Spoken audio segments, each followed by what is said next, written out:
Hello, everyone. Thank you for joining us today or this evening, wherever you are at this time. I'm Sophia Lucia Perillo with Garden State Film Festival. From March 21st through March 24th, 2024, you can check out the 22nd annual Garden State Film Festival. We've been going on for 22 years, guys, and we're bringing some great films again this year, 200 films from 14 countries, all different types of films. And one of the films you can check out is a short film called The Unquiet Dead. Here to talk with me about this film is filmmaker John Gray, who was writer, director, and producer. John, thank you for joining me and congratulations. Hi, Sophia. Thanks for having me. Of course, it's a pleasure. I'm really excited to talk to you about this film. It is so awesome. And yeah, let's just get right into it. But can you first start by telling us a little bit about yourself? Well, I am, I guess I've been lucky enough to have been working in film and television for many years. And I now at a place where I've been making these short films in a way, sort of like going back to my beginnings, I made short films as a teenager. And now I've sort of come full circle, I guess. And I'm really enjoying making short films and being able to tell my stories. I make these films with my wife, Melissa Jo Peltier, who's a brilliant producer and writer and director herself. Mm. We love going to these film festivals, such as the Garden State Festival. I think we've been at Garden State now 5 or 6 times, I think, with different films. And I love meeting other filmmakers and seeing other films. And so it's been a great fun and a great way to just keep making movies and trying to stay creative.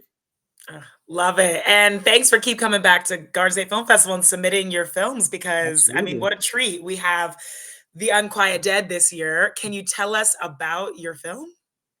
Well, it's I guess it's kind of a psychological horror film, although it has a little bit of gore as well. Mhm.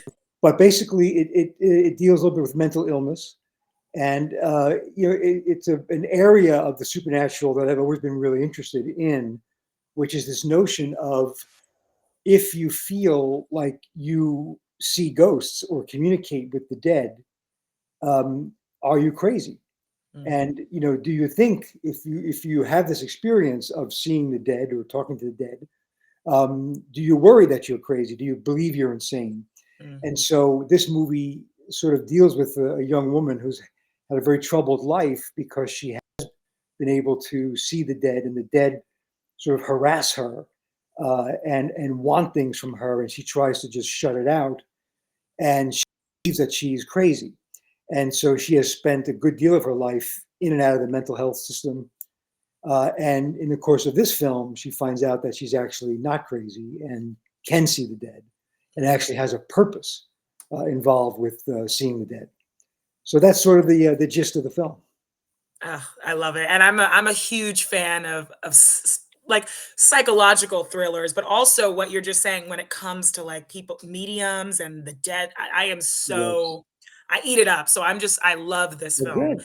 And Well, thank what's you. so I created a show for CBS called Ghost Whisperer.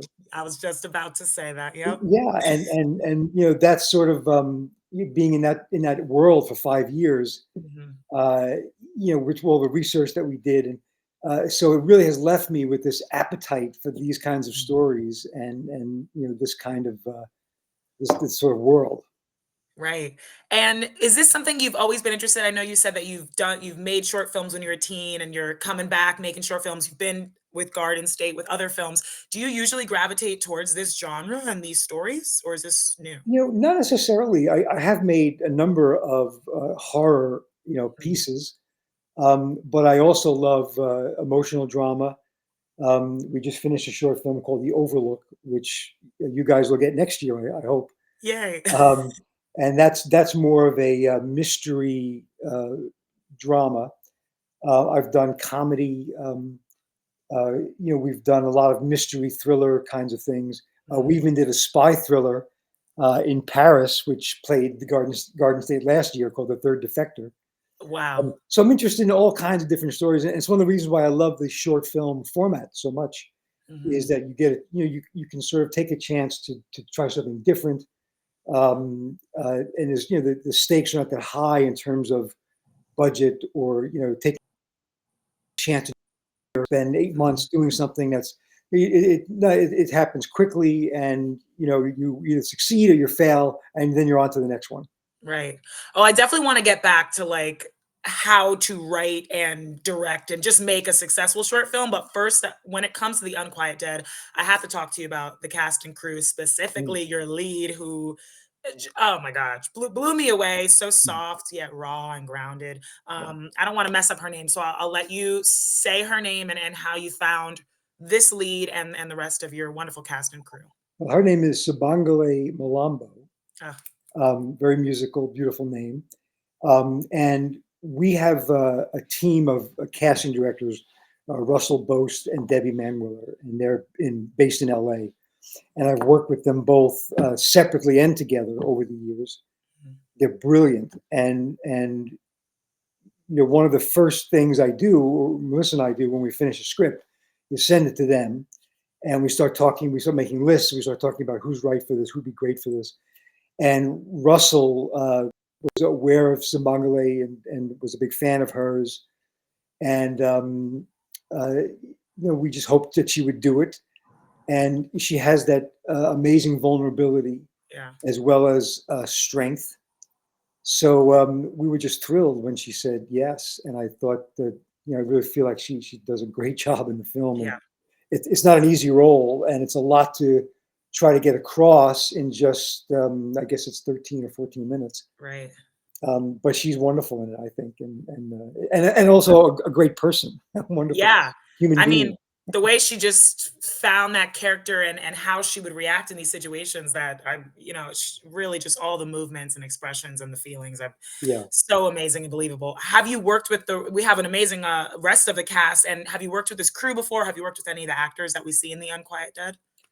Well, some of the actors were friends of mine from other movies. Mm. Um, the initial psychiatrist is a guy named Scott Winker, who I've Ah, worked with. He came from Washington D.C., and I did a film in Washington back in the '90s that he was in. I used him in Ghost Whisperer. wow. Um, my very dear friend Michael Levine, who's also my composer, he plays the ghost with the pig nose in the film, who sings with the banjo. And so I have a few people in here. Marsha Moran plays the disembodied head on the bookshelf, Mm, and Marsha was in one of the horror shorts called The Desecrated, which played Garden State as well. I remember that. Yeah. Yes. So I was able to call a lot of old friends of mine who just, hey, do me a favor, can you come in for an hour and a half and just do this piece for me, or do this for me? And luckily, they said yes, and we had a nice little ensemble cast. Yeah. And Stephanie Erb plays the other main therapist, also just a brilliant actress. And Mhm, uh, we really needed somebody who had the gravitas, and also ultimately the emotional vulnerability to pull off that role, mhm. which she did brilliantly as well. So, John, as I mentioned earlier, I really want to ask you like how to successfully make a short, because you only have so much time to pull us in, and every single minute kind of has to count. And with your film, especially with The Unquiet Dead, like I was so surprised, and you did so well at tricking us, like just all these wonderful moments in this film. What was really important when not only writing this, but when directing The Unquiet Dead? Well, thank you, first of all, for the kind words. I appreciate that. I guess a lot of it is trying to be sure that you're not going to tip any of the twists and turns, which there are several in the film. Um, so you want to be careful directorially, not to show your hand. Um, and I think it's also a matter of trying to build. In this film, we tried to build a certain level of dread, Mhm. and that was important in the score. Again, with Michael Levine's great work, and my editor Scott Boyd, who's a genius, and he's done all of my short films at this point. Wow. Um, and he's also really good at just that subtle sort of building of tension and dread. And it's you have to constantly keep in mind as you're directing, what's come before, what's going to come after. and what are we giving to the audience? What are we withholding from the audience? Because in horror, I think so much is about what you withhold from the audience, as well as what you reveal. The question really of trying to keep all that in mind while you're while the bullets are flying, you're Right. No kind of big deal. visual and all the usual madness that goes on. Wow. Yeah, did it so well. And you mentioned one of the ghosts with a pig nose. You mentioned the head. We see, without giving anything away, there's some really cool twists and turns, some really cool unquiet dead people we see in this film. Talk to me about the special effects. Was this done all practical or after? Like how do we achieve this? Well, we did both. We had a brilliant practical special effects artist there working with us. Um, her name is Samantha Mayhem. Oh, what a name. Yes, I think it's actually Samantha Melly. But she's very young and quite brilliant. And it's like, for example, we did a mixture of practical and VFX. And a perfect example of that, we have a ghost who slits his throat. Mhm. So Samantha created an amazing appliance that went on the guy's, you would look at it and you'd be very certain this guy had just opened up his throat. Mhm. And so what we then had that appliance on, and then we had the ghost take his knife and draw it across his throat and across that appliance. And Mm. then with visual effects, they covered the appliance up and then revealed the appliance as he cut his throat, and of course Ah, added blood and things like that. So it's a good example of both arts yeah. helping each other out there. And so we did a number of things like that that were practical, and then also by visual. There's a scene where a hand comes out of a plant in the office, and Samantha did this amazing work where she sort of did these vines that were all around the forearm, and so you see for such a quick blast that you don't really appreciate the work on that. And I have a visual effects supervisor named Armin Kevorkian, who's a dear friend of mine. We did Ghost Whisper together. And Armin does all of our visual effects for the short films. And there are a lot of visual effects in this film. And he just does a brilliant job with it. And I'm very grateful. How long was the process? How long was filming and post production? How long did it take? It's usually pretty quick. We had 3 days of shooting. We did about 2 weeks of prep on location. We shot this in Los Angeles. Mm. Even though I live in New York, it just made more sense because so many of the crew I use are in LA, and I really wanted that location. It was a really important location for me, and I knew that was available to me in LA, so we did it in LA. So um, I guess I spent a couple of months writing the script and then doing some soft prep, casting and just trying to line up an interesting crew and getting the location. And then we did 2 weeks of more intensive prep on location, then 3 days of shooting, Mm. and then probably I guess 2 months of post production, Mm. editing and final mix and color correcting and that kind of thing. And of course, the visual effects, which Right. you sort of have to wait for sometimes. Mm. Um, Not too long. Not it's pretty fast, I like right? it to be fast. Yes. Nice. Yeah. I like Yeah, the we idea. get to I see it love the sooner. idea of you're getting an idea for a movie, and then 4 or 5 months later, it's done, and you're Yeah. watching with an audience. It's Yeah. one thing I love about short films. Oh, amazing. So, only a couple more questions. We're running out of time, but I really want to ask you, as we mentioned before, you created Ghost Whisperer. You've worked on award-winning movies and TV shows. You're a big fan of film, very successful in this industry. What's something you've learned throughout your career that other filmmakers or just anyone in the industry can kind of take advice from? Well, I guess it's two things. One is, I think it's important to never lose your sense of gratitude and wonder. Mm. I mean, no matter what I'm doing, whether it's a bigger project or it's one of these short films, I get to the set and I'm so excited and grateful that I get to do it. I still can't quite believe it.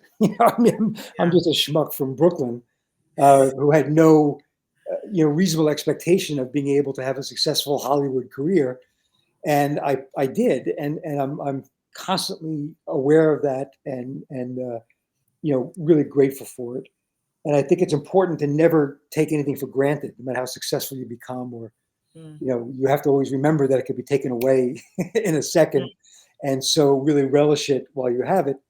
And then on a more practical level, I think the other thing that I've learned over the years that I would advise any filmmaker is about preparation, how important preparation is in shooting and anything you're doing, the post production phase, to really think through what it is, what your vision is, and what you want to say and do in your film, and then how to execute that. And I used to be very fearful when I first got started because I would feel overwhelmed and how am I going to tell the story? What am I going to do? And I just realized the way to conquer that fear is just to plan it, just to mhm, prep it. And oftentimes you get on the set and a better idea comes along and you throw away your plan because, hey, this is mhm, great.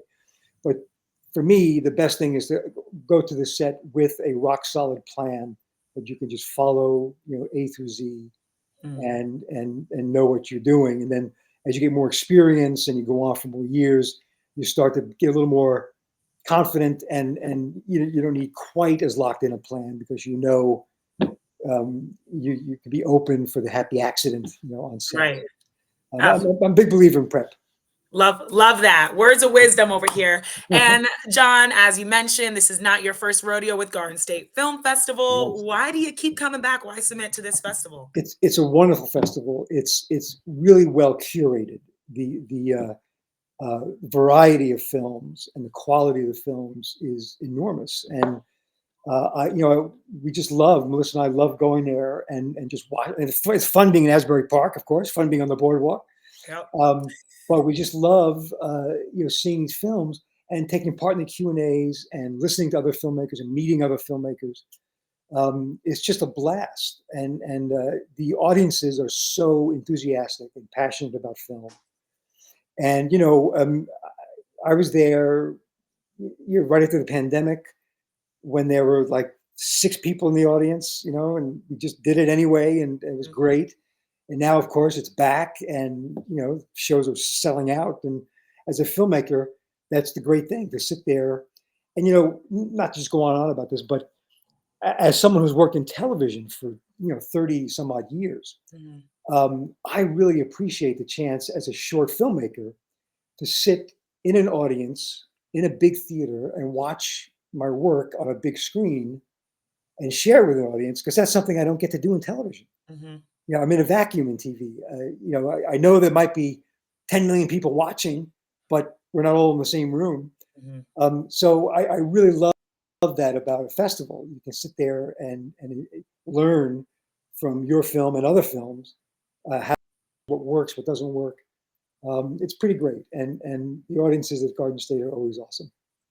I couldn't agree more. Thank you so much. It really has been such a pleasure talking to you today. I can't wait for our audiences at the 22nd Annual Garden State Film Festival to watch The Unquiet Dead. Definitely want to check it out, guys. Get your tickets at gsff.org/tickets. Come see it Saturday, March 23rd. The film block is 9 to 10:45 p.m. at Berkeley Hotel, Saturday night. Come check it out.